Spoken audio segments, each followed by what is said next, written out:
Bueno, después de nuestro examen, ¿cómo lo tuvimos nuestro examen? Ok, apenas fue el jueves pasado, ¿verdad? Sí. Como siempre, ya tiene el ayudante Paloma, nuestro ayudante ya tiene el examen y las tareas desde ese mismo jueves. Y yo espero que ahora, bueno, se nos entreguen sobre todo los exámenes, que es lo relevante relativamente pronto. Las tareas va a tardar más, como imaginarán, son muchas tareas las que hay que calificar. Así que démosle un poco de paciencia a esto, pero espero para el jueves tener alguna información sobre el examen. Entonces, espero que haya sido, no les haya ido bien.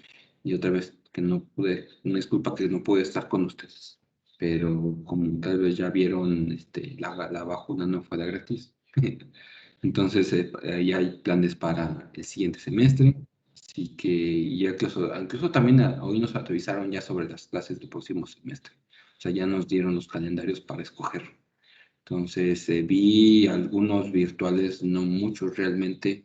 Me da intriga saber que van a ser todos físicos. Si todos los demás son físicos, la gran mayoría son físicos, muy pocos son virtuales. Pero bueno, esperemos que todo salga bien. Entonces, quería platicarles hoy, empezaríamos con nuestro siguiente tema, pero también quería revisar hoy con ustedes el segundo parcial. ¿Sí? Para que también sepan la solución y cuando pues nuestro Paloma les dé la solución, la calificación, pues también vean de dónde puede haber fallado ustedes el problema o no. ¿Sí? Entonces, en el primer caso teníamos una esfera y esta esfera era una esfera hueca. Es decir, tiene un radio exterior y un radio interior. Entonces, recuerden que estos radios, esto es una imagen nada más dos-dimensional, realmente es una esfera, ¿sí? Y esto es R2 y esto era R1, ¿no? Ahora, esta esfera es un material conductor, ¿sí? Entonces, se le puso una carga Q sobre el conductor. Pues nosotros sabemos que esta carga debería quedar en la superficie del conductor, en la superficie más externa, o en la superficie que tenga un radio de curvatura más grande, ¿sí? Y en la parte central se colocó también una carga Q sobre 2. Entonces la pregunta era calcular tanto el potencial como el campo eléctrico en las tres regiones dentro del conductor y esquematizarlos, ¿sí? Entonces, vamos a empezar. Para R mayor que R2, pues yo puedo obtener directamente el campo eléctrico por ley de Gauss.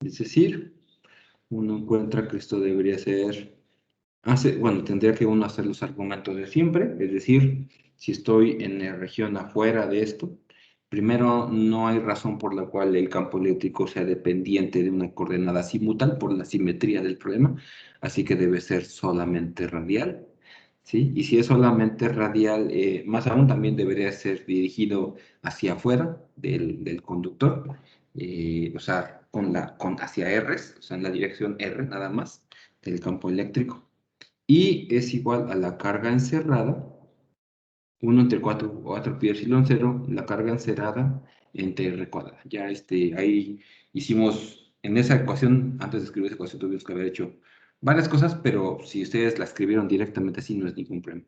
Ya conocemos cuáles son los procedimientos anteriores, ¿no? Es calcular el E punto de S, integrar sobre la superficie, uno encuentra la superficie de la esfera y queda siempre la carga encerrada de ese lado, ¿no? Y la carga encerrada pues, es 3Q sobre 2, ¿no? Entonces esto nos da 3,8 pi epsilon 0, la Q entre R cuadrada, ¿sí? Bueno, entonces esta solución en principio continúa y debería de ser válida para R mayor que R2, ¿sí? Sin embargo, hay algo que también sabemos sobre el conductor, sabemos que, sobre el campo eléctrico, sabemos que dentro del conductor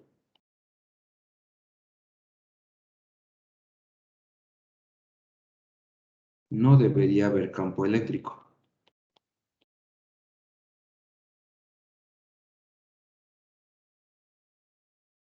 Y esa es nuestra respuesta para la parte intermedia, ¿sí? Y por último, para perdón, menor que R1, pero mayor que 0, pues puedo aplicar otra vez la ley de Gauss.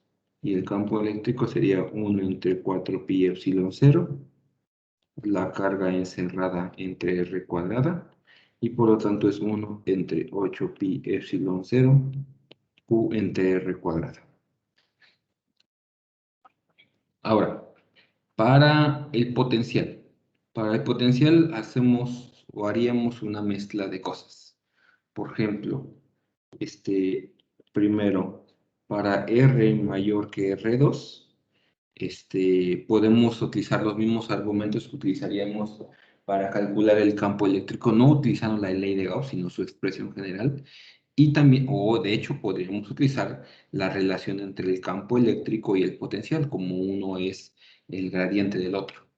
Entonces, en cualquiera de los dos casos, para R mayor que R2, el potencial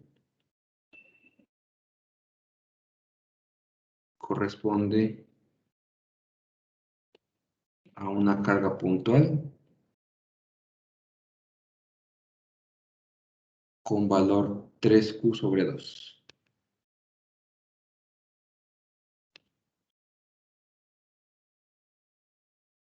Entonces, nuestro potencial en esta región sería 3 entre 8 pi epsilon 0, Q entre R, que pues también lo podría sacar directamente de su expresión del campo eléctrico, ¿sí? Ahora, ¿qué sabemos del potencial eléctrico dentro de nuestro conductor? ¿Tendría que ser cero? Pregunta. No. Entonces, ¿qué tendría que ser? Lo único que es importante es como el campo eléctrico es cero y conocemos la relación entre el campo eléctrico y el potencial eléctrico, lo único que yo sé sobre el potencial eléctrico en la parte interna es que el potencial eléctrico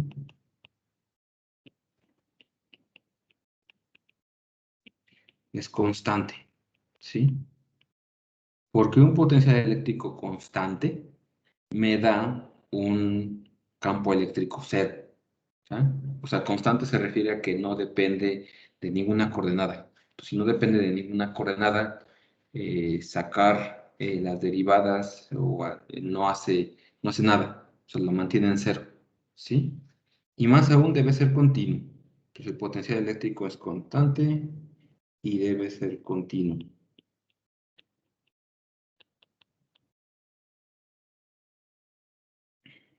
Es decir, que nuestro potencial en esta región debe ser el mismo potencial en R igual a R12. Es igual 3 entre 8 pi epsilon 0, Q entre R sub 2. ¿Sí? Y ahora viene la parte interesante. Para las regiones menor que R1, pues utilizamos la relación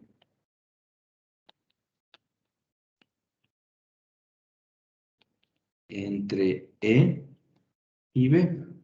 Es decir, que por ejemplo, mi B evaluada en R menos la B evaluada en R1, esto debería ser justamente mi integral del campo eléctrico entre R1 y R de E punto dl. Como ven, utilicé como referencia el punto R1. ¿Por qué? Porque yo sé cuánto vale el potencial eléctrico ahí. De otra manera, esta relación entre el campo eléctrico y el potencial eléctrico solo me daría variaciones del potencial eléctrico y no valores absolutos. Entonces, si yo conozco este punto de referencia, por lo tanto, yo puedo conocer de manera unívoca cuál es el valor del potencial en cualquier punto, en este caso en R, y yo lo hago a través del trabajo. Al final de cuentas, que haría el campo eléctrico, mover una carga en esa región, ¿sí? Entonces aquí, E.dl, también son colineales, va radial, del DL me voy a mover en esa dirección radial, así que me va a dar nada más E.dr, o sea, EDR directamente, ya no hay producto punto. Entonces esto sería menos la integral de R1 a R de 1 entre 8pi epsilon 0 por Q entre R cuadrada de R.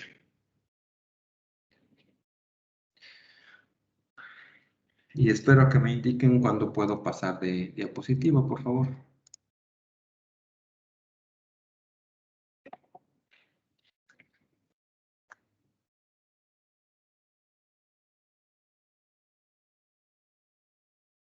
Sí, profe, un momento. Sí, claro.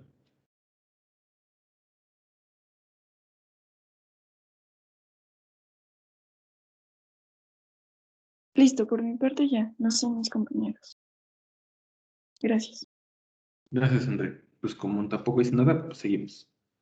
Pues esto tendría que ser Q entre 8pi epsilon 0 por 1 entre R menos 1 entre R1. ¿Sí? Y entonces mi potencial, despejando, sería Q entre 8pi epsilon 0 por 1 entre R2 más 1 entre R. Utilizando mi relación del potencial en R igual a R2, que debería ser constante dentro de todo el potencial. ¿Sí? Y esto también me da, pues obviamente, esta expresión también me da continuidad en R igual a 1.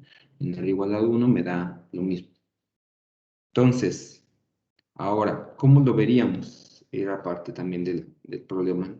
¿Cómo se ve, cómo se esquematizan estos campos eléctricos y campos magnéticos? Potencial eléctrico, perdón, y campo eléctrico. Lo voy a dejar entre términos de R entre R2. Así que esto es 1 y creo que el problema decía que R1 era igual a la mitad de R2, ¿no? Bueno, si no, por aquí sería R entre R1. Entonces, sé que en esta región, que es donde está dentro de mi conductor, el potencial eléctrico es constante, ¿sí? De ahí para arriba tiene una tendencia eh, a ir a 1 sobre R, así que va así, pero pues digamos que el 1 sobre R tiene un factor de constante diferente que aquí arriba, que tiene un 1 sobre R también ligeramente constante, ¿no? ¿Por qué? Pues porque tenemos que para R's mayores que R2, el potencial es 3 entre 8 pi epsilon 0 Q entre R. O sea que tengo un 3Q entre 2 del pi entre epsilon 0. Y para R's menores que R2 tengo un factor Q directamente entre 8 pi epsilon 0, ¿sí? Entonces es diferente la manera en la que lo haga. Más otro factor, de hecho, y más un factor constante. Este factor constante, de hecho, ¿sí? Entonces va también como 1 entre R, pero con una pendiente diferente. Bueno, no, es diferente. Está mal decir una pendiente, pero con una manera diferente de crecer. Y el campo eléctrico tiene algo parecido, en el sentido que también va por acá va 1 sobre R, también por aquí va 1 sobre R, también con una fenomenología diferente, pero aquí en medio es 0.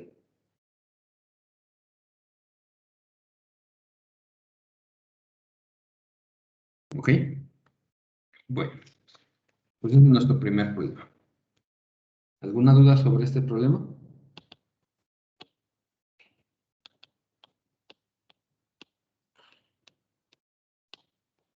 Bueno, Por mi No. parte, no, profe, gracias. bien. Entonces, problema número 2. Nuestro problema número 2 será el problema del anillo, pero ahora con radio interno y radio externo. ¿Sí? Es decir, yo tengo un anillo que tiene, ¿cómo era? R2. Ajá. Entonces será... es-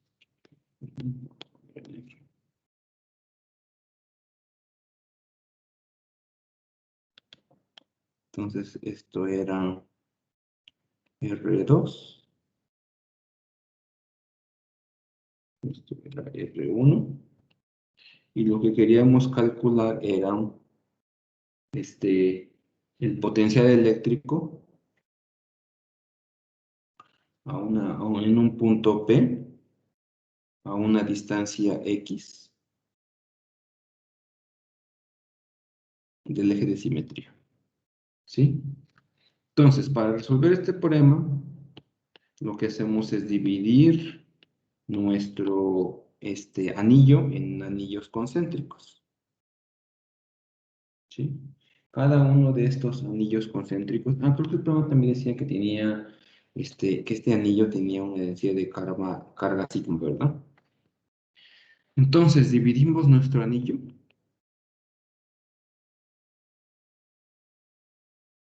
en anillos infinitesimales.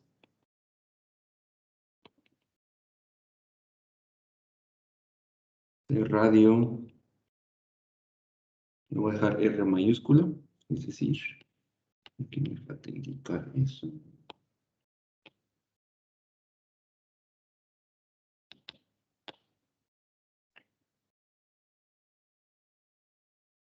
¿Sí?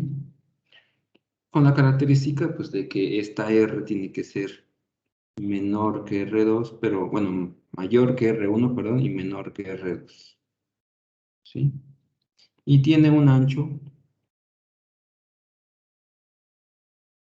de R. ¿Sí? Esto es de R. ¿Sí? Entonces, vamos a utilizar el resultado del anillo.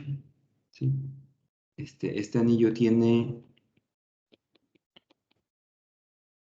carga de Q igual a sigma por dA. Y el dA sería 2πr dr. ¿Ok? Por lo tanto, el potencial sería 1 entre 4π epsilon 0 por dq entre r. Y esa r, pues sería esta r. Si estuviera bien pintada. Esta r. Entonces, esta r, pues es mi variable de integración. Y van a ver que pues, mi variable de integración va terminando siendo R, porque mi carga depende de esa R, el de Q depende de esa R, y la distancia de nuestro punto de interés al anillo en cuestión es justamente también función de R. ¿Sí? Entonces esto sería la integral desde R1 hasta R2 de sigma 2pi R de R. Y la R, como verán ahí de la geometría, sería x cuadrada más r cuadrada raíz cuadrada. Entonces termina sigma entre epsilon 0, la integral de R1 a R2, de R entre r cuadrada, bueno, lo escribí aquí al revés, x cuadrada más r cuadrada de R. Y esto sería sigma entre 2 epsilon 0 por x cuadrada más r cuadrada a la 1 medio, evaluado entre R1 y R2, y de una expresión pues que es no muy bonita, pero es nuestro resultado final. X cuadrada más R2 cuadrada raíz, menos X cuadrada más R1 cuadrado raíz. Que pues también, como era esperarse, se reduce a nuestro caso del anillo nada más cuando hago R1 igual a 0.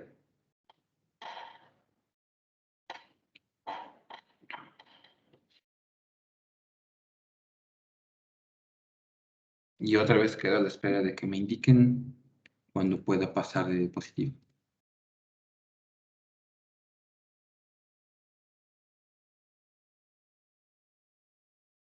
Listo, profe.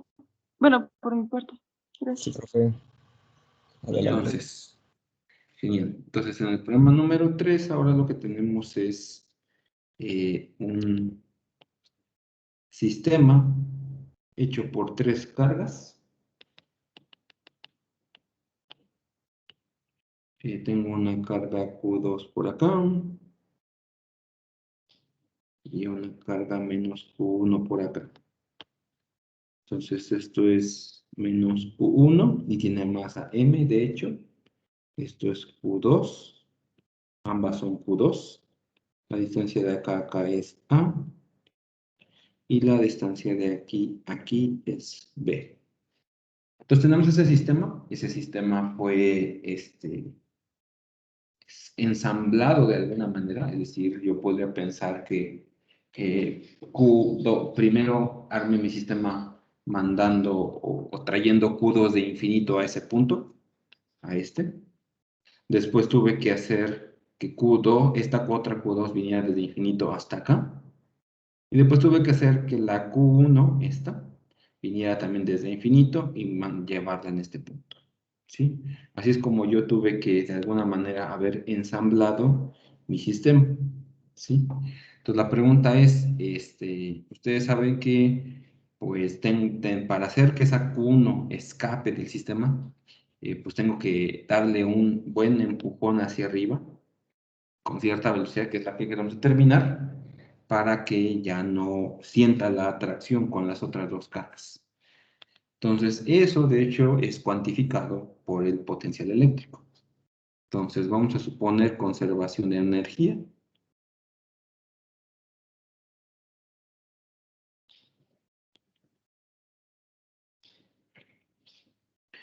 E identificamos a menos Q1 por el potencial en Q1, así le voy a llamar. Es nada más está como explicado, como el trabajo requerido para formar el sistema con las Q2 ya en lugar. Entonces, eso era de hecho la manera en la que nosotros entendíamos a nuestro potencial eléctrico. Nuestro potencial eléctrico de alguna manera era en una medida del trabajo que requerí para formar mi sistema, para formar desde cero, es decir, desde muy lejos y traerlos hasta nuestro sistema, formar este triángulo de las 3 caras, ¿no? Entonces, si ese es el trabajo, entonces este trabajo es parte de la energía almacenada en el sistema. Y entonces, si hay conservación de energía, la energía inicial sería pues un medio de m por la velocidad que yo le voy a dar a mi partícula al cuadrado, ese es al tiempo cero, tiene una energía cinética que yo le voy a dar de manera externa, ¿sí? Y pues la otra energía presente en el sistema es el trabajo que se realizó para almacenar o para ensamblar el sistema, ¿sí? Y ensamblar ese sistema, bueno, para ensamblar el sistema, que ese trabajo se queda almacenado en forma de energía.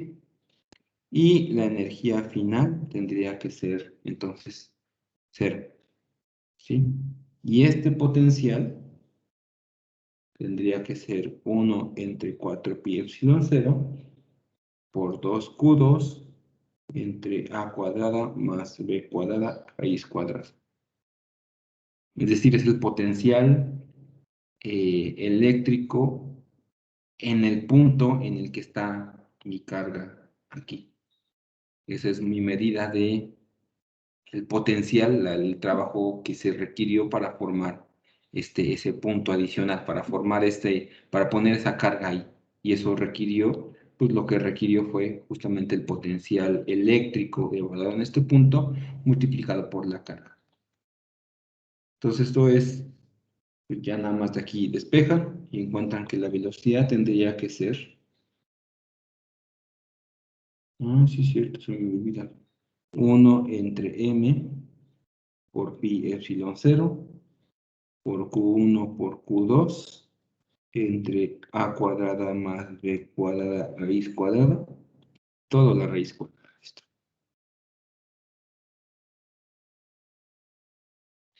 Y ese es nuestro resultado final.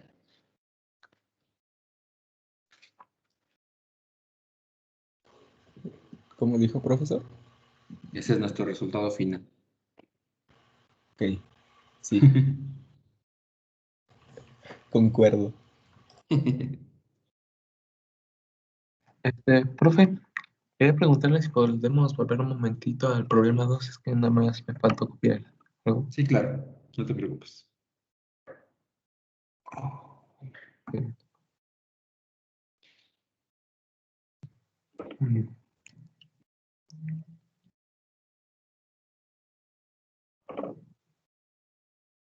Ok, ya, profe, gracias.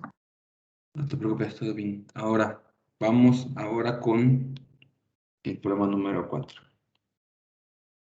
Entonces, este era del primero del magnetismo, ¿no? Es decir, en el que están involucradas fuerzas magnéticas. Entonces, yo tengo una región del espacio en la que existe un campo magnético. Y este campo magnético lo voy a indicar así. Es decir, entra hacia abajo de nuestro pelo. Y nada más es en esa región, en ese cuadradito. ¿Sí? Y yo tengo un conductor que entra y hace un semicírculo.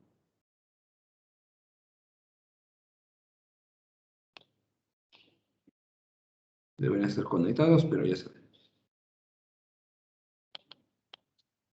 Entonces este semicírculo, el largo que tienen aquí es que de los cables que entran en el conductor es L, y el semicírculo tiene un radio de curvatura R mayúscula, ¿no?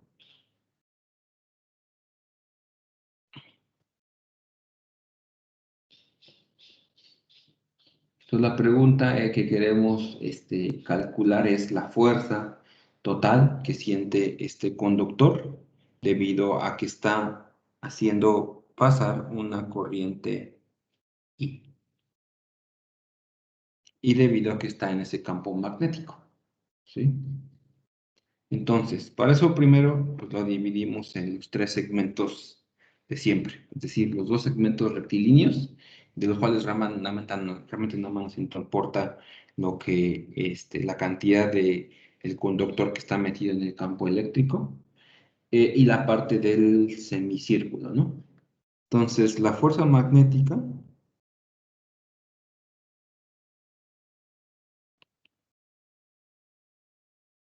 sobre los extremos rectos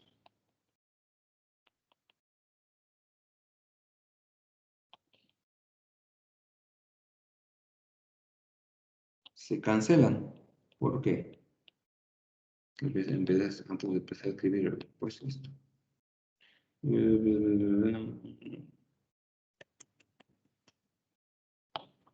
Entonces, ¿en qué dirección es la fuerza que siente este segmento recto del conductor? ¿Se acuerdan que era L cruz B? ¿Se acuerdan que esa L era la dirección, era un vector cuya magnitud es el largo del segmento y en la dirección del campo eléctrico, de la corriente? Entonces tengo corriente, campo magnético, por lo tanto mi fuerza magnética va para acá en este conductor. En el otro lado, pues la corriente va hacia abajo. Por lo tanto, mi fuerza magnética va para acá. Y como tienen el mismo largo y están en el mismo campo magnético, supusimos que el campo magnético era constante dentro de toda esa región, se cancelan. Se cancelan, pues ambos tienen magnitud corriente, largo por campo magnético. Como son perpendiculares el vector L y el vector B, el producto de curso es directamente las magnitudes entre ellos, pero en direcciones opuestas.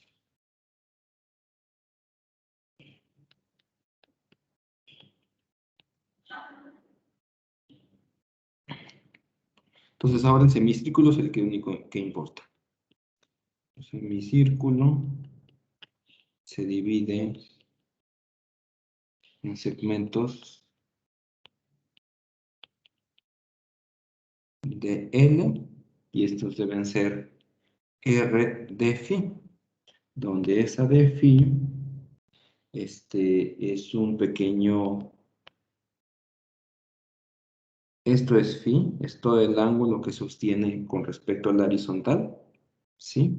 Y mi segmento de L está caracterizado por el vector de L, que es S. ¿Se acuerdan que era mi representación infinitesimal del vector L, que le habíamos llamado mayúscula? ¿Sí? Ahora, en esa configuración, ¿en qué dirección va la fuerza? Pues DL va para allá, B va hacia adentro, entonces la fuerza siempre, ay, pensé que estaba por la flecha. La fuerza siempre va radial del semicírculo.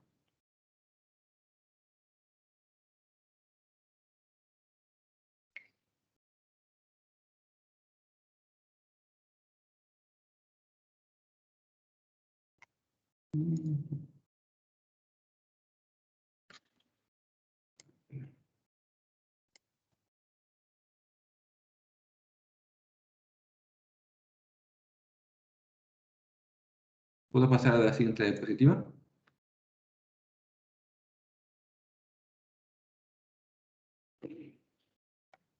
Sí, profe, por mi parte ya. Gracias. Sí, profe. Perfecto. Entonces,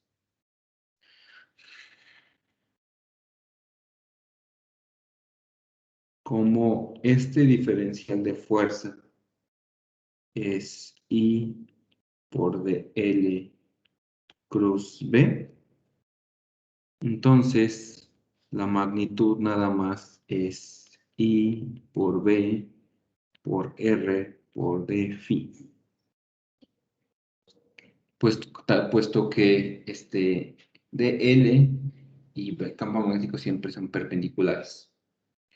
Y otra vez hay un argumento de simetría que nos hace ver que solo hay una componente de mi campo, de mi fuerza magnética que sobrevive. Se me olvidó indicar que aquí esto era mi sistema coordenado, X, Y. Eso va a ser relevante pues ahorita que quiera dividirme mi fuerza, mi DF en componentes, ¿no? Entonces, la componente X se elimina por simetría.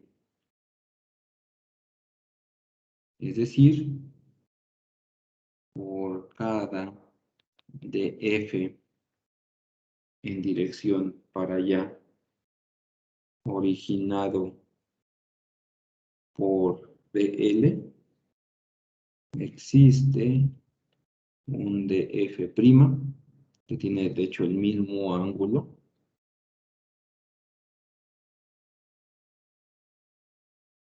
originado por dL', simétrico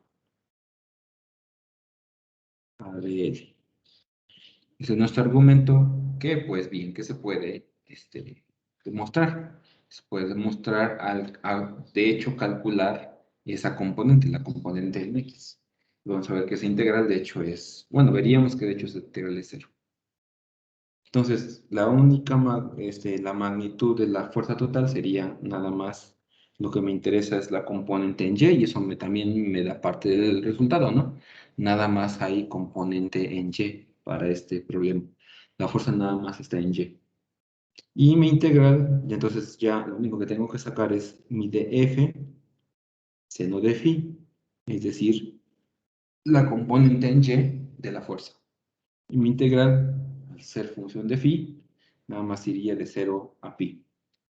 Entonces esto sería IB por R, de 0 a pi, de seno de phi, y eso de hecho es menos IBR coseno de phi evaluado entre 0 y pi, lo cual nos da 2IBR en dirección vertical.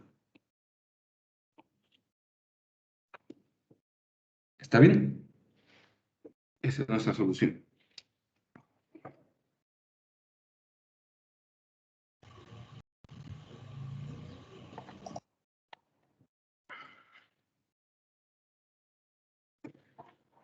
Por último, nuestro último problema era el problema de una trayectoria helicoidal de una partícula en un campo magnético, ¿sí?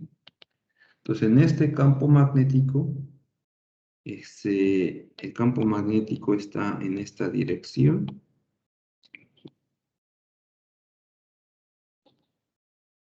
Y yo voy a suponer, por ejemplo, que este campo magnético empieza justamente en el plano indicado por x igual a 0. ¿Sí? Y en ese mismo punto, justamente, aparece o entra, perdón, una partícula cargada.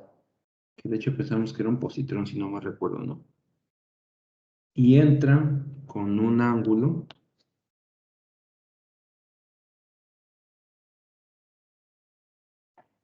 de 85 grados con respecto al eje X. O sea, realmente entra bastante inclinado, ¿sí? Entonces, lo que sabemos de esto es que pues esto va a ser una trayectoria helicoidal. No va a ser exactamente nada más un círculo, ¿no? Porque este vector velocidad tiene una componente que no es perpendicular al campo, tiene una componente paralela al campo. Pues debido a esa componente, eh, la partícula se va a mover hacia la dirección X. Entonces, la trayectoria sería algo como esto. ¿Ok? A esta trayectoria se le reconoce una cantidad que se llama pitch, que es la distancia entre los dos máximos, digamos, de toda trayectoria helicoidal, ¿no? O sea, si yo tomo un punto sobre el plano Y, Z, cualquiera, es la distancia sobre X, tal que regreso a ese mismo punto proyectado. ¿Sí? Es decir, si yo tomo este punto y lo proyecto hacia el plano X, YZ, me va a dar ahí este pequeño punto, ¿no?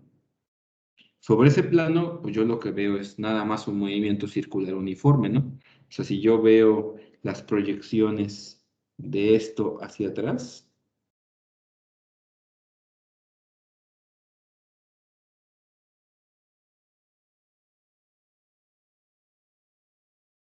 ay, no me cambia. No, iba bien.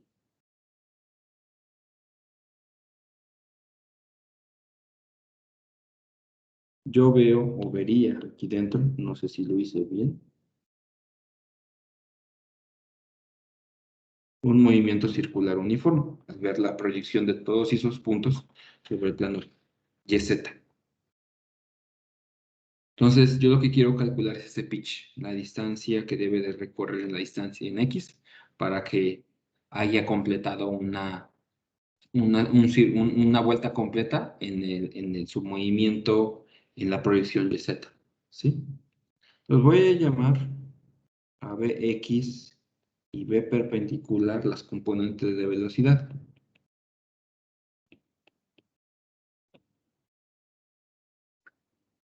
Paralelo y perpendicular.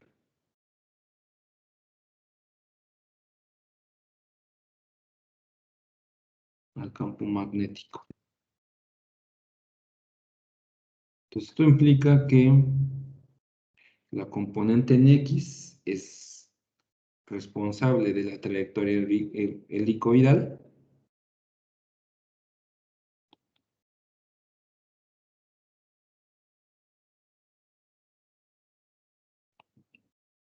y la perpendicular del movimiento circular uniforme.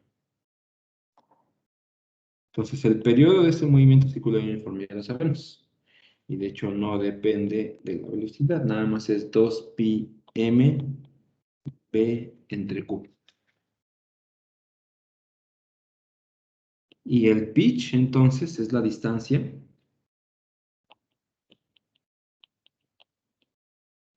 en X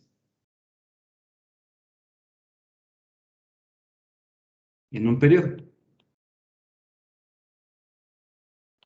Profe, ¿lo de pitch se escribe como durazno o cómo? Pitch. Ah, ok, gracias. Entonces es la distancia en un periodo moviéndose a velocidad Bx. Por lo tanto, este pitch sería Bx por el periodo. Y por lo tanto sería 2, perdón, ¿cuál 2? La velocidad por el coseno de 85 por 2 pi m entre B por Q. Y de hecho, bueno, numéricamente da un valor perfecto. Y entonces el radio de giro se obtiene pues también con las ecuaciones que ya conocíamos, ¿no? Que era m por la velocidad perpendicular entre el campo magnético por la carga. Entonces esto daba 1.89 por 10 a la menos 4 metros. Y de esto daba 1.04 por 10 a la menos 4 metros. Entonces es un pitch realmente pequeño. Son de menos de 1 milímetro.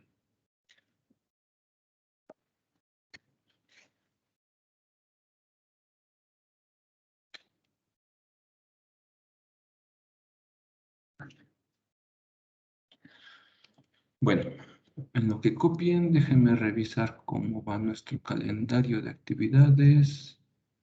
Terminamos clases en menos de un mes, el 4 de junio. Sí, yo creo que vamos perfectamente para que tengamos nuestro último parcial, pues la semana de junio, como le indicamos, ¿no?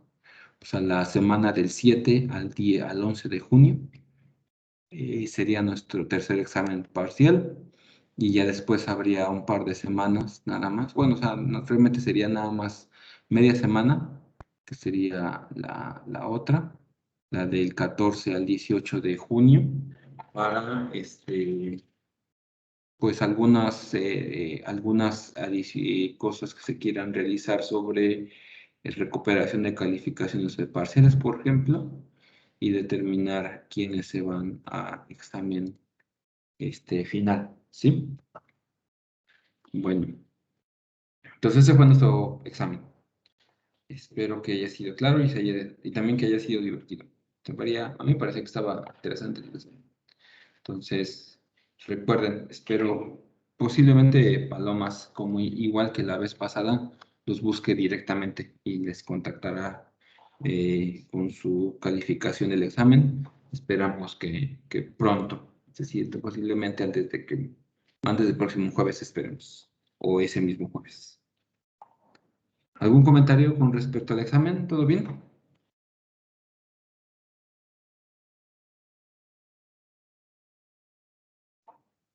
Por mi parte no, profe. Gracias, todo bien. Genial. Un minuto.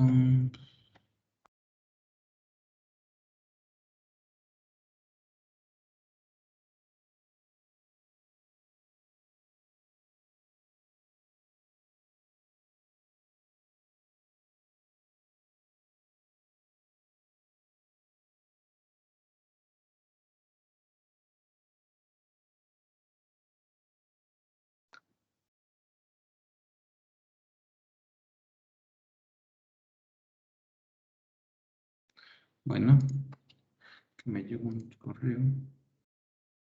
Seguimos. Entonces, bueno, vamos a continuar entonces con nuestra clase. Terminamos. Ay, yo creo que sí es cierto. Ya es tiempo también que les deje problemas de la ley de Biot-Savart. Eh, yo creo que hasta el fin de semana. El fin de semana empezaré a juntar los problemas y se los subo a la plataforma. ¿Se acuerdan que lo que llevamos hasta ahorita que va a ser en nuestro siguiente parcial, pues va a ser, es justamente esta ley de Biot-Savart que nos permite calcular el campo magnético de cualquier distribución de corrientes, ¿no? Y lo que hacemos es dividir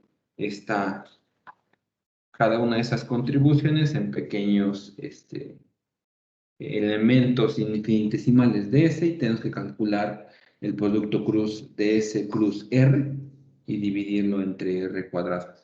¿Sí?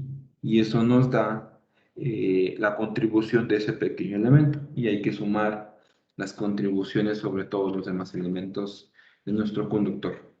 Hicimos nuestro último ejercicio, fue un ejercicio sobre un caso particular en el que ahora tengo un campo magnético, pero generado no por una corriente directamente, sino por una corriente, o sea, un cuerpo cargado eléctricamente en movimiento. Entonces, debido a que este cuerpo cargado eléctricamente en movimiento, de alguna manera se puede ver como una corriente, como cargas eléctricas en movimiento, también genera un campo magnético, ¿sí? Entonces, es un caso particular, pero he visto varios ejercicios de ese tipo, así que muy posiblemente en las tareas tengan algún problema de este tipo. ¿Sí? Entonces, en cuanto a la ley de Biot-Savart, terminamos en cuanto a hacer ejercicios. Vale, les voy a dejar el fin de semana, como les comenté, su primer set de ejercicios sobre ley de Biot-Savart. Y vamos a ver un punto intermedio antes de ir a lo que realmente nos importa, que a ver si nos da tiempo en esta clase. Tardamos también de que se atrasó mi reunión fue más larga y que dedicamos un rato a resolver los problemas del examen. No sé si nos da tiempo, pero ya estamos cerca de tener la ley de Ampere. Y la ley de Ampere sería el equivalente a la ley de Gauss eléctrica. Es decir, nos va a dar una metodología para calcular el campo magnético de corrientes, utilizando pues algo parecido a la ley de Gauss, en el sentido de que vamos a calcular por ahí pues un tipo flujo, aunque no es exactamente un flujo. Y pues va a ser útil cuando haya ciertas consideraciones de geometría que me permitan reducir, digamos, que mi flujo magnético, vamos a ver que no es exactamente un flujo, o es algo parecido a un flujo, pero no es como lo vimos en ley de Gauss, para poder calcular el campo magnético. Pero antes de eso vamos a ver qué pasa cuando tengo dos conductores. ¿Sí?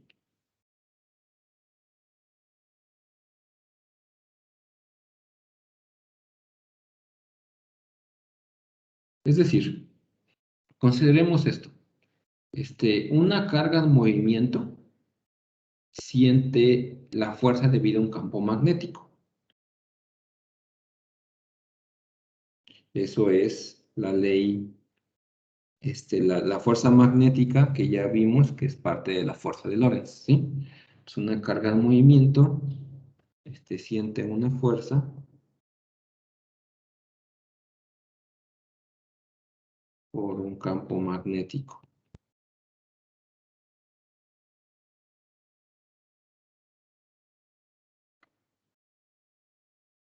Pero, como este campo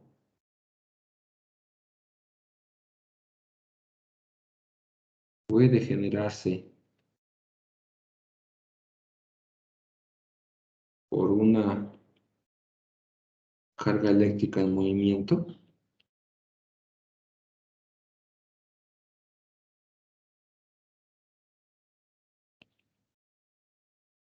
entonces dos cargas eléctricas en movimiento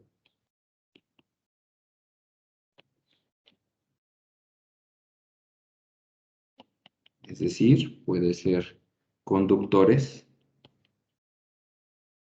conduciendo corriente eléctrica.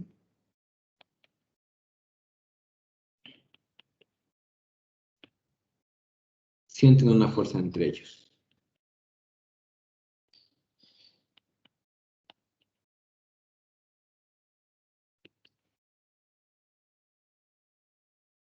¿Sí? Entonces, eso implica que si yo tengo dos conductores paralelos, ellos conducen corrientes I1 e I2, ¿sí? Separados a cierta distancia D. En principio van a sentir una fuerza entre ellos, ¿sí? Debido, primero, a que si uno considera, por ejemplo, este primer conductor, el I1, genera un campo magnético, ¿no? Debido a esa corriente genera un campo magnético. Ese campo magnético ya vimos que son líneas, tengo que buscarlo de matemática. Okay. Son líneas circulantes que van como uno con una magnitud, va 1 sobre R y son radiales, ¿sí? Lo que implica que dentro, en la región donde está nuestro conductor 2, aquí, si yo evaluara tratar de determinar si hay un campo magnético ahí, existe un campo magnético originado por este. Y entonces estos pequeños electrones en movimiento, debido a ese campo magnético, van a sentir una fuerza magnética debido a la presencia del conductor 1. ¿Sí? Entonces, el conductor 1 genera un campo magnético que le voy a llamar B1, que si yo lo viera en este esquema iría hacia abajo, ¿sí? ¿Se acuerdan? Campo eléctrico, agarro mi pulgar en la dirección del campo eléctrico, digo, de la corriente eléctrica, perdón, y conforme cierro mis manos me indican la dirección del campo magnético. Entonces, en ese punto, a una distancia del conductor 1, el campo magnético apunta hacia abajo. Entonces, el conductor 1 genera AB1 con magnitud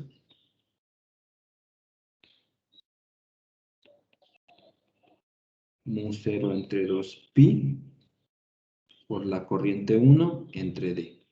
Este es el campo magnético generado por el conductor 1, digamos que evaluado en el conductor 2. ¿Sí? Entonces, yo si quisiera hacer mi fuerza magnética, tendría que calcular hacia dónde va mi ds, ¿no? Esto sería mi ds. Entonces, al hacer ds cruz r, yo lo que tengo es una fuerza que, si se fijan, irá en esta dirección. Esto sería... Me dicen que el verde no se ve, ¿verdad? No voy a utilizar el verde. Voy a utilizar... Bueno. Entonces, esta sería la fuerza, y yo la voy a llamar fuerza 2,1. Es la fuerza sobre el conductor 2 debido a 1. ¿Sí? Entonces, un segmento L de este conductor sufre una fuerza indicada como I2 L cruz B, donde ese B es el campo magnético generado por el conductor 1. ¿Sí? Entonces, eso implica que esta magnitud de esta fuerza F2,1 sería I2 por L, que esto multiplicado por B. Lo escribí de esa manera para que vean que A por B1 ¿sí? Es el campo magnético generado por el conductor 1, evaluado en la posición 2, y eso es pues porque el campo magnético y DS son perpendiculares, ¿sí? Entonces, creo que le llamamos de L. Bueno, está bien. Entonces eso me daría como resultado como 0 por L por I1 por I2 entre 2 pi por D.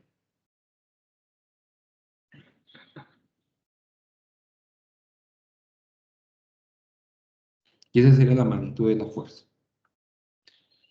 Lo interesante es que si hubiéramos hecho lo mismo,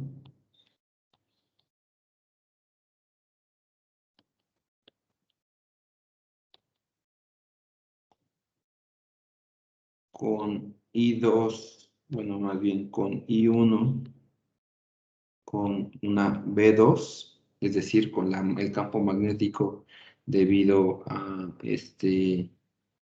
nuestro conductor 2, cómo creen que sea esa fuerza?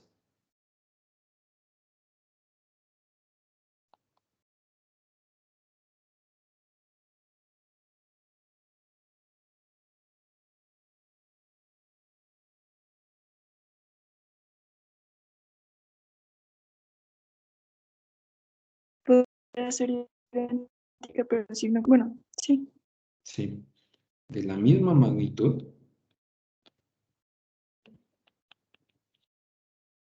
Sería como aquí nada más terminar poniendo I2 entre I1, porque pues ahora I1 es el que genera el campo magnético, perdón, I2 es el que genera el campo magnético B2, y aquí tengo que incluir I1 en este cálculo de la fuerza. Entonces tendría una fuerza de magnitud, pero en direcciones opuestas, en dirección contraria. Entonces, eso hace que esas dos fuerzas, de hecho, es un par de fuerzas acción-reacción. Tienen la misma magnitud y dirección opuesta, lo cual hace a que todo el sistema sea un sistema cerrado.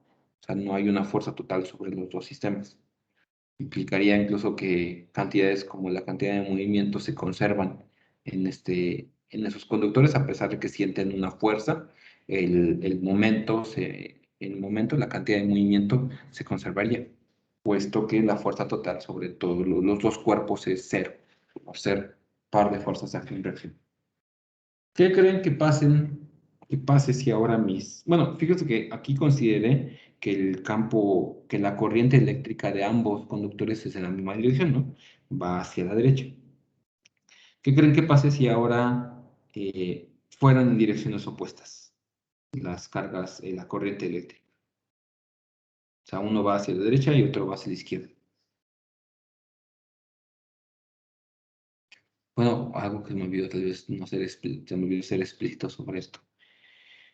Como la fuerza F2.1 jala al conductor 2 hacia 1, pues la otra fuerza, la F1.2, la fuerza sobre el cuerpo 1 debido al conductor 2, también jala al conductor 1 en la dirección de 2. Entonces estos dos conductores se atraen, tienden a atraerse, ¿sí? Entonces, ¿qué creen que pase cuando ahora las corrientes están en las direcciones opuestas? Tenderían a separarse. Tenderían a repelerse, sí. En efecto, se separan debido a una repulsión. Entonces, eso en algunos libros lo manejan como una analogía inversa a la corriente, perdón, a la fuerza eléctrica, ¿sí? Es decir, la fuerza eléctrica, debido a que sienten dos cargas del mismo signo, es de repulsión. Y las fuerzas que sienten dos cargas del signo opuesto es de atracción. Aquí, la fuerza que sienten dos conductores de la misma corriente, es decir, cuya dirección de la corriente es la misma, es de atracción, y si estuvieran en direcciones opuestas, como indicando que las corrientes tienen signos opuestos, uno signo positivo y otro negativo, tienden a repelerse. Eso es algo que ustedes podrían demostrar pues, haciendo justamente este mismo ejercicio, es decir, determinando primero el campo magnético debido a un conductor en la posición del otro, e ir suponiendo, por ejemplo, ahora corrientes diferentes. Entonces verían que tendrían, por ejemplo, si ahora este I2 es en dirección opuesta, bueno, el campo magnético debido al conductor 1 sigue siendo hacia abajo, no cambió. Lo que sí cambió es que ahora DS va hacia la izquierda.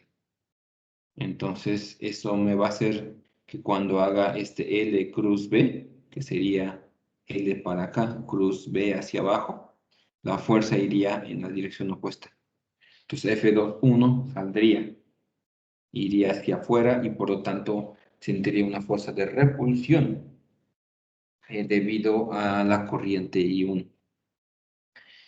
Y, ¿qué iba a decir?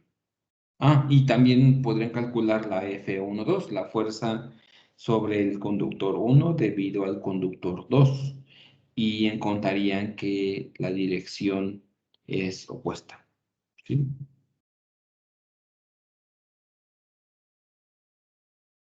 Entonces eso lo encuentran como pues la fuerza entre conductores, ¿sí?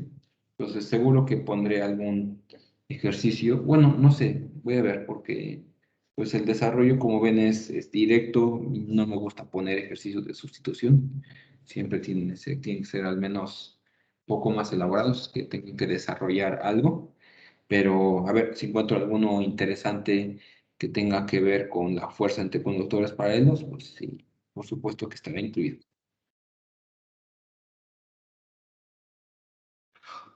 ¿Alguna pregunta?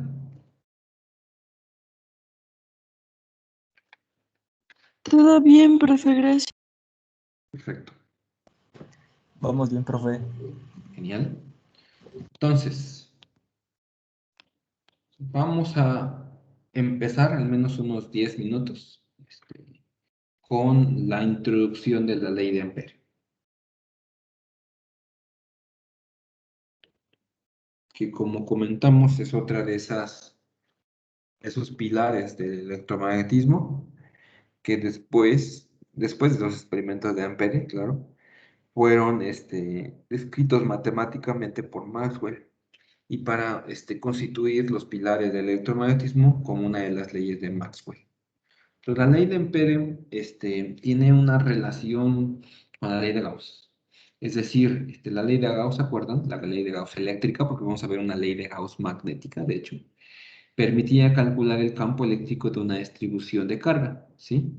Ese campo eléctrico, por supuesto, era consistente con la ley de Coulomb, ¿no?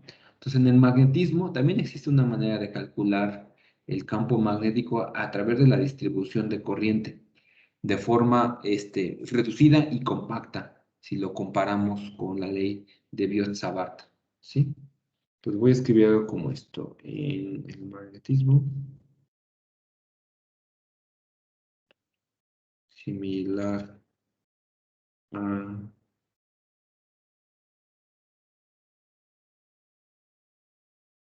los efectos eléctricos de electricidad, existe una manera de calcular, ¿ve? A partir de la distribución de corriente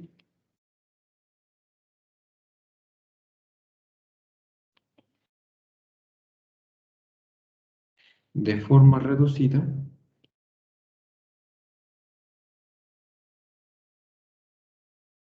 y consistente con Biot-Savart. Y esto es justamente la ley de Ampere, que se escribe así. Una integral cerrada, que en este caso es una integral de línea, de B punto ds, tiene que ser igual a mu0 por la corriente encerrada. Entonces esto es una integral de línea. Ahorita vamos a ver sobre esto. Entonces les comenté, esta ley, no hay pasos anteriores a esto. No me estoy saltando pasos, no me estoy sacando de manga la ecuación, no hay una manera de deducir la ley de Ampere. La ley de Ampere fue escrita así, de esa manera. Fue la manera matemática que encontró Maxwell para describir los experimentos que había encontrado Ampere. Entonces es una ley netamente experimental, así se comporta el universo. No sabemos por qué, eso es mucho más fundamental que esto, pero así es como el universo parece comportarse, ¿sí? Entonces, vamos a explicar sobre qué es toda esta geometría. Entonces, por ejemplo, vamos a suponer una región bueno, más bien es un plano.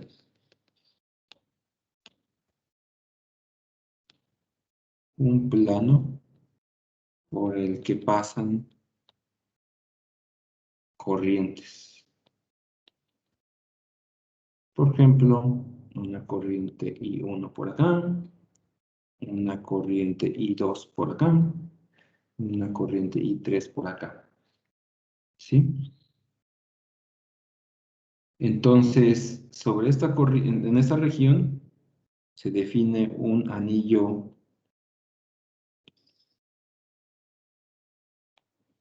amperiano como una curva en este plano.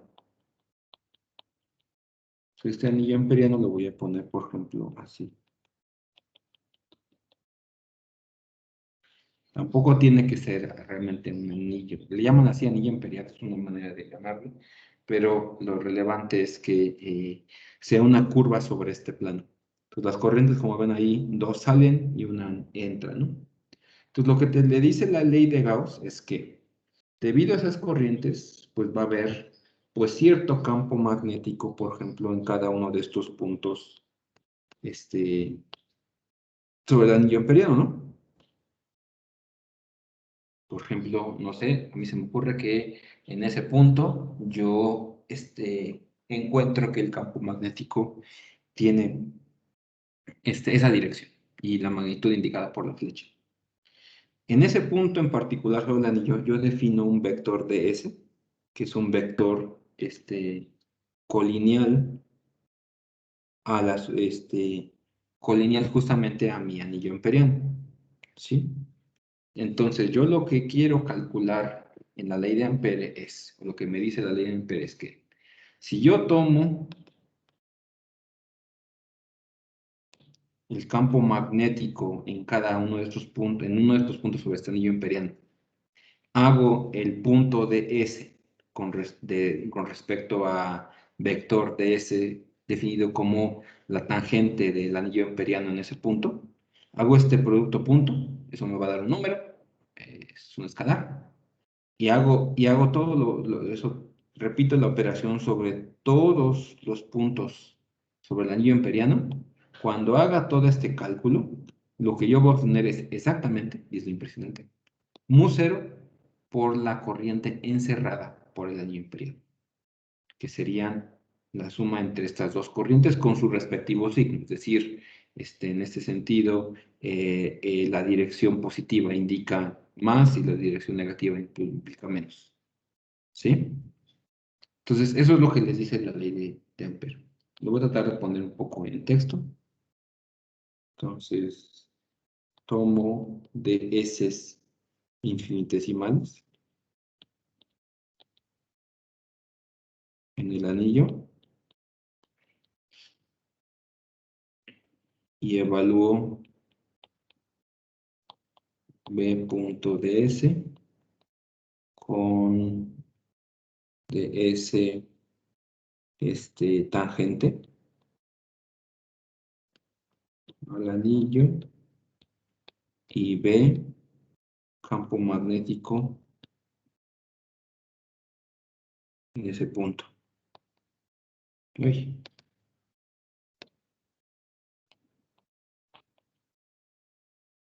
Al sumar contribuciones,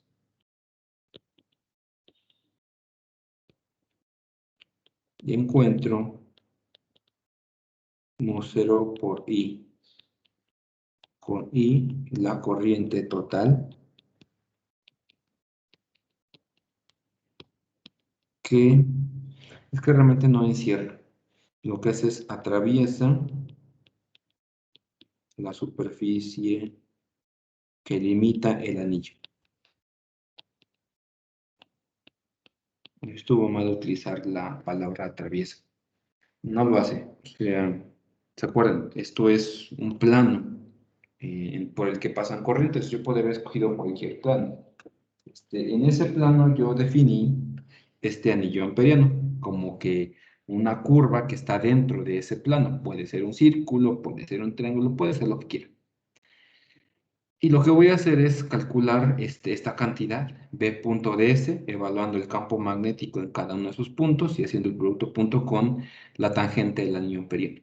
Entonces, al completar esto sobre un circuito, por eso es una integral cerrada de línea, yo lo que obtengo es mu0 por la carga que atraviesa la superficie limitada por mi anillo imperial.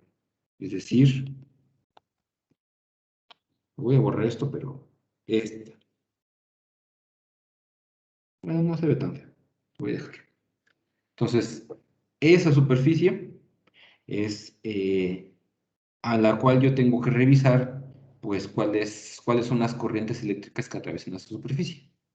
Cuantificarlas, sumarlas escalarmente, es decir, incluye positivo y negativo, y determinar entonces con eso la parte derecha de la igualdad de la ley de Ampere.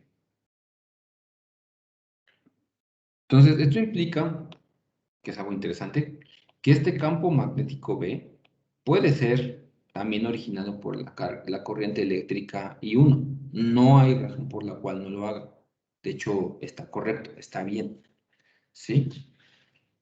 Sin embargo, cuando yo haga el círculo sobre la contribución sobre todos los círculos, sobre todo mi anillo amperiano, pues resulta que la contribución del campo magnético debido a este corriente eléctrica que está fuera de mi anillo amperiano se cancela. ¿Sí? Es como si yo, imagínense que de repente no tengo aquí ninguna corriente eléctrica, aquí no tengo nada, estas dos corrientes no existen, aquí sí va a haber un campo magnético. ¿Sí? Ese campo magnético debe ser debido a I1. Entonces hago esta integral y van a ver que este campo eléctrico pues va a estar en esa dirección, en algún momento cuando haga el DS, en algún momento va a ser el DS en dirección opuesta, entonces no importa qué forma tenga el anillo imperiano, es algo que demostró Maxwell de hecho, no importa qué forma tenga este anillo imperiano, cuando yo haga esta integral de línea sobre todo el anillo imperiano que no tiene ninguna corriente eléctrica interna, a pesar de que existe un campo magnético debido a esto, eso se va a hacer cero. ¿Sí? Y se puede demostrar, pueden tomar como ejemplo el campo magnético debido a un alambre conductor de corriente, irse a cierta distancia sobre ella y van a ver que existe un campo magnético. Invéntense un anillo amperiano que no rodee el anillo conductor que genera ese campo magnético. Y si con calcularan esta integral de línea, obtendrían al hacer el recorrido completo, y por eso es importante que sea completo, van a obtener que esta integral de b.ds es igual a 0. Lo cual está bien, pues porque aunque hay un campo magnético, su integral de la izquierda se hace en una superficie que no tiene contenida ningún campo, ninguna corriente eléctrica. Entonces esa es la belleza de la ley de Ampere, que geométricamente hablando incluye pues cierto flujo, es un flujo de línea interesante, pero lo que más es relevante para nosotros o va a ser relevante para nosotros es que nos establece una metodología para cálculo del campo magnético siempre y cuando exista cierta consideración de geometría. Entonces, ¿qué se imaginan? Pues si yo escojo de manera adecuada mi anillo imperiano, podría ser, por ejemplo, que la magnitud del campo magnético ya no sea constante. Entonces yo de esta integral lo puedo sacar. Y al hacer toda esta integral, voy a encontrar pues nada más la longitud de la curva que representa mi anillo imperiano, y eso tendría que ser igual a mu0 por la corriente que encerre o que atraviesa la superficie generada por el anillo imperiano. Entonces, como ven, lo primero que haremos es aplicar eso a un conductor que conduce una corriente eléctrica, ¿sí? Porque eso sería directamente una aplicación directa y simple de nuestra ley de Ampere. Y pues igual haremos otros ejercicios de otro tipo de geometrías que por su simetría es posible utilizar la ley de Ampere para calcular el campo magnético.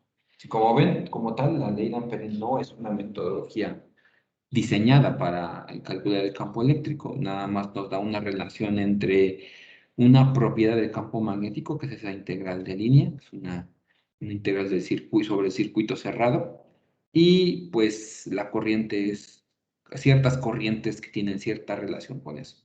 Entonces, nada más es parte de nuestro ingenio darnos cuenta que debido a esa propiedad tan particular de la ley de Ampere, puede servir como metodología de cálculo de campo magnético. Y eso es lo que empezaremos a ver desde nuestra próxima clase el jueves, ¿sí? Entonces, ¿alguna pregunta hasta ahorita sobre lo que vimos de las fuerzas entre los dos conductores y lo que llevamos ahorita de la ley de Ampere? Por mi parte, de momento no, profe. Gracias. Igualmente, profe, no tengo dudas. Genial. Bueno, pues si no hay más, entonces nos vemos el jueves en nuestra clase. ¿Ah? Que les vaya bien, chicos.